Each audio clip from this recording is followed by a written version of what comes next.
Salut tout le monde, c'est Pat et bienvenue sur TV5 Monde pour ce nouveau numéro du magazine des haut-parleurs. Alors les haut-parleurs, c'est des jeunes vidéastes francophones dans le monde entier qui parlent de sujets qui les touchent. Et aujourd'hui dans ce magazine, nous allons parler des droits de l'homme. Oui, des droits de l'homme. Et vous savez pourquoi? Parce qu'il y a exactement 70 ans, juste après la Seconde Guerre mondiale, un texte super important pour vous et moi a été signé par 58 États à Paris, au Palais Chaillot. Vous voyez Place Trocadéro? Quand tu sais, tu veux faire ton petit selfie avec la Tour Eiffel au loin, ben c'est là. Et c'est la Déclaration universelle des droits de l'homme. Mais souvenez-vous, bande de fous. Mais si, souvenez-vous, l'article 1 commence même pas. Tous les êtres humains naissent libres et égaux en dignité et en droit. Bon, quand on regarde autour de soi, qu'on s'intéresse un petit peu là-dessus, ben on voit que c'est un peu disparu comme le respect. Ce grand texte n'est toujours pas respecté, les inégalités persistent et les droits fondamentaux sont bafoués. Mais heureusement que partout dans le monde, il y a des jeunes qui se bougent et qui résistent. Et devinez quoi? C'est ce qu'on est parti voir. Sujet numéro 1. On va commencer par le droit qu'on a tous de protéger sa vie privée. Sauf qu'avec Internet, eh bien on sait pas trop ce que deviennent nos données personnelles. J'avoue, même que moi j'ai l'impression d'être toujours sous surveillance. Eh bien Thomas en Belgique est parti à Vienne pour rencontrer des lanceurs d'alerte qui s'attaquent aux géants du web, Magneto. Bonjour à tous, c'est Thomas à Bruxelles. Et Camille, en dessin, mais aussi à Bruxelles. Et puisque je viens de vous donner cette information, vous savez où je me trouve. Mais ceci est déjà au courant.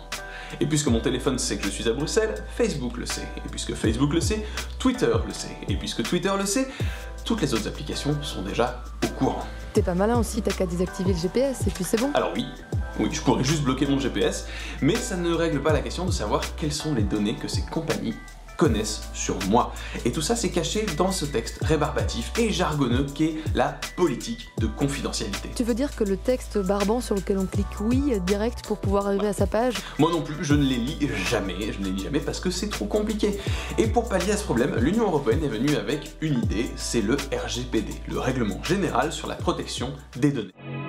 Notre déclaration se présente comme la plus vigoureuse, la plus nécessaire des protestations de l'humanité contre les atrocités et les oppressions. À l'autre bout de l'Europe, en Autriche, un mec s'est soulevé et a profité de ce règlement nouveau pour former un front de résistance et attaquer Facebook, WhatsApp et autres géants du net pour faire respecter nos droits. Max Schrems, c'est son nom, a créé l'ONG NOIB, None of Your Business, et a réuni une team d'irréductibles viennois pour lutter contre ces méthodes illégales. Gaëtan nous aide à cerner quelles sont ces traces que l'on laisse derrière nous.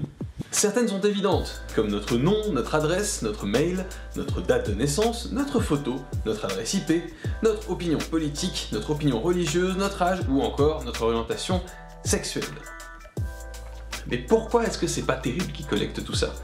Eh bien, tout simplement parce que ça leur permet de vous cibler, de vous identifier, vous, nommément sur les réseaux sociaux, et de vous proposer, par exemple, des produits à acheter quasiment irrésistibles. Alors, même si tout est fait pour qu'on dilapide nos données personnelles un peu partout, il existe des moyens de se protéger et de protéger les autres. Parce que n'oubliez pas, quand vous donnez accès à une application pour qu'elle voit tous vos contacts, vous donnez aussi les numéros de téléphone de vos amis qui n'ont rien demandé à cette application. Et quand vous donnez accès à l'ensemble de vos photos, vous donnez aussi accès aux photos de gens qui n'ont rien demandé et qui se retrouvent sur des data centers. C'est un peu comme les vaccins. Si vous vous protégez vous-même, vous protégez aussi l'ensemble des gens. Et oui, c'est vrai, on laisse nos données personnelles un petit peu partout sur Internet, mais n'oubliez pas qu'on peut toujours résister. Par exemple, conseil de notre avocat, vous pouvez toujours mentir sur les réseaux sociaux. Rien ne vous oblige à mettre votre vrai nom, votre vrai prénom, votre photo, votre âge. Bref, vous pouvez compliquer le jeu de piste des publicitaires pour arriver à vous cibler. Et moi, en attendant, je vais prendre une mesure extraordinaire, exceptionnelle, et je vais partir directement dans le monde de la BD, un monde merveilleux où tout va bien. Merci Thomas pour ce sujet qui nous a fait énormément froid au dos. J'ai envie de tout éteindre. J'ai envie d'éteindre mon ordinateur et de le mettre sous l'eau. C'est dangereux ça. Hein. Avant de passer au deuxième sujet, je voulais vous montrer un petit extrait de la vidéo de Mamadou au Mali qui m'a beaucoup ému. Parce que ça touche des enfants et des adultes humains comme vous et moi, sauf que eux sont albinos. Dans la nuit du 12 au 13 mai 2018, une fillette de 5 ans atteinte d'albinisme a été égorgée à Fana, non loin de Bamako. Cette situation difficile est venue nous rappeler les conditions déplorables dans lesquelles vivent les albinos au Mali et partout en Afrique. C'est vrai que nous n'avons pas la même couleur de peau. Celui qui a fait cette atrocité à Ramata doit payer les prix qu'il faut. Oui à la différence et non à la maltraitance. Environ un Africain sur 5000 est atteint d'albinisme, maladie génétique caractérisée par une production insuffisante du pigment qui est censé colorer la peau, les yeux, les poils et les cheveux. Les personnes qui en sont victimes souffrent de racisme, de violence, de discrimination, notamment à l'emploi. À cause de certaines superstitions, certains veulent les sacrifier pour utiliser des parties de leur corps dans des potions pour se porter chance ou pour favoriser leur candidat lors des élections. La slameuse Bintou nous explique les raisons de son engagement. J'ai slamé parce que là, il était temps que quelqu'un se lève enfin pour mettre un terme à ces choses-là. Nous sommes là plus de peur. Nous ne pouvons plus fréquenter les espaces verts. Nous craignons qu'un jour, nous soyons kidnappés. Ces hommes sans cœur méritent-ils de vivre? Beaucoup d'enfants comme moi ont perdu la vue. Et regardez, ils sèment encore la terreur dans nos cœurs. Nous ne sommes pas des choses, nous sommes des humains comme eux. Vu le cas de la Matadjara, on doit vraiment avoir peur. Peut-être que ça peut m'arriver aussi.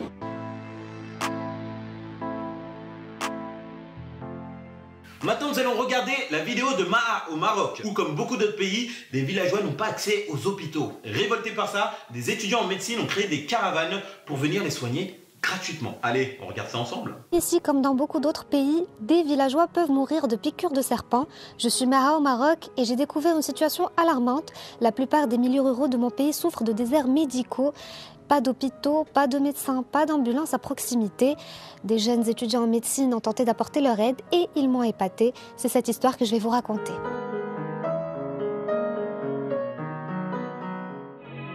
Notre déclaration se présente comme la plus vigoureuse, la plus nécessaire des protestations de l'humanité contre les atrocités et les oppressions.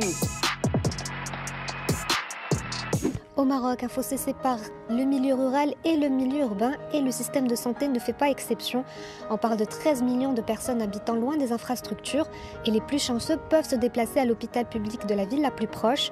Mais quand il n'y a presque aucun moyen de transport, 10 km ça peut sembler le bout du monde. Pour mieux comprendre cette situation, je me suis rendue à un village qui s'appelle Ould Taleb, à 60 km de Casablanca, là où j'habite. Et là-bas, les gens ne vivent que de leur bétail et rêvent qu'un jour ils n'auront plus à se sacrifier pour se soigner. يعني إذا كانت شي حاجة خاصك تمشي للمدينة هنا ما كان لا أطباء لا والو. عندي إعاقة حركية في رجلي يعني كنت متبعة طبيب مي دابا مبقيت متبعة لا طبيب لا والو يعني كنت كنمشي لبنورش متبعة تما صافي مع المصاريف كتار وهذه صافي ما بقيتش كنمشي.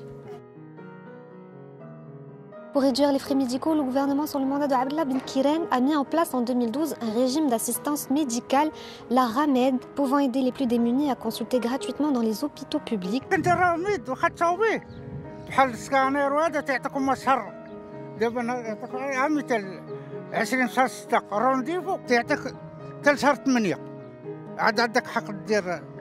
تبز منك غدوز بالفلوس يعاونونا بحال ما تيجيش واحد محسن وتاجي تيخلص علينا بحال هكا سكانر ب 60,000 ريال.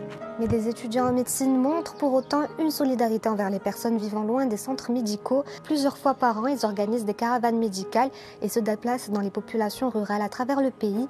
Ils collaborent avec des médecins spécialistes pour des consultations gratuites. On était partis sur place parce qu'on savait qu'il y avait un besoin dans cette région. On a rencontré donc, les médecins des centres de santé, on a rencontré la population et on a vu qu'il y avait un réel besoin en gynécologie, pédiatrie et ophtalmologie, d'où donc, la caravane mère-enfant que nous avons réalisée. Et vous, que faites-vous près de chez vous pour faciliter l'accès aux soins aux personnes vivant loin dans les zones reculées ?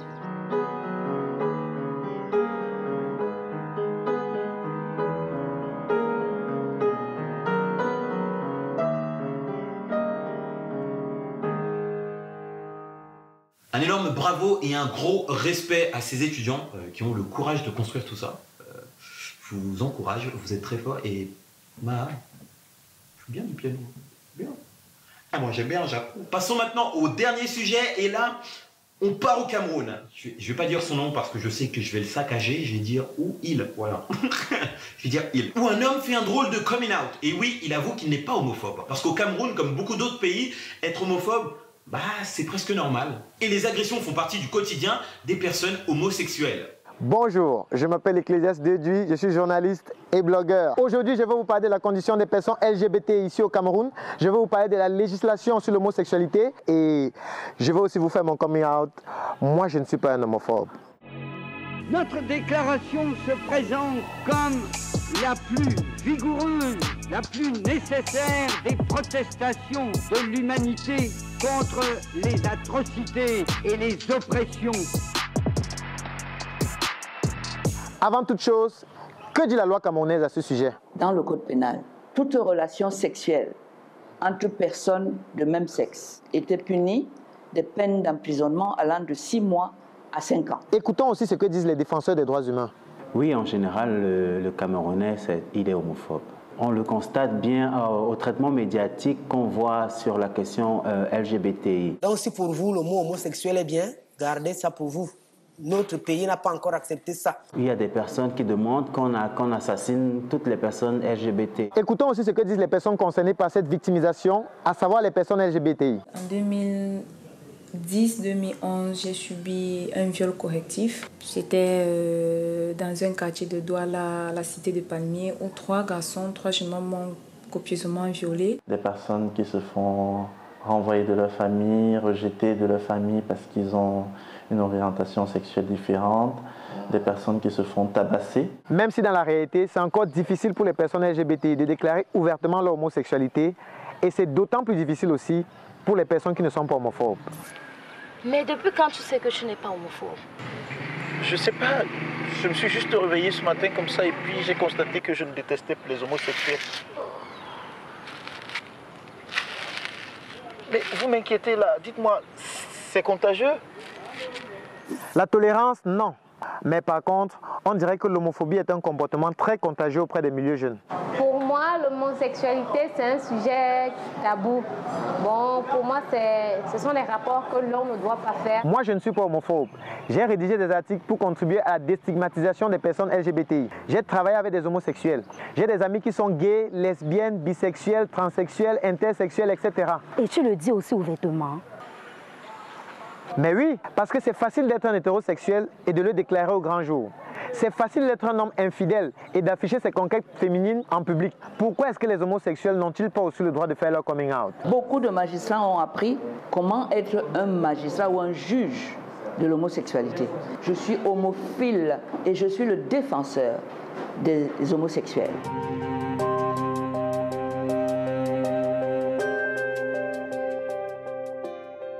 Je trouve ça tellement cool que des jeunes se bougent pour faire respecter les droits de l'homme. Et il y en a plein dans le monde entier. Alors vous aussi, ne lâchez rien. Vous pouvez voir plein d'autres vidéos sur ces jeunes sur la chaîne des haut-parleurs. Quant à nous, on se retrouve le mois prochain sur TV5 Monde pour un nouveau magazine. Et si ça vous a plu, retrouvez-nous sur les réseaux sociaux les haut-parleurs. C'est ici, juste en bas, regarde. N'hésitez pas à partager nos vidéos, à les commenter et à en parler autour de vous, c'est très important. En attendant, je te fais un premier bisou, un deuxième bisou et je te dis ciao, à bientôt.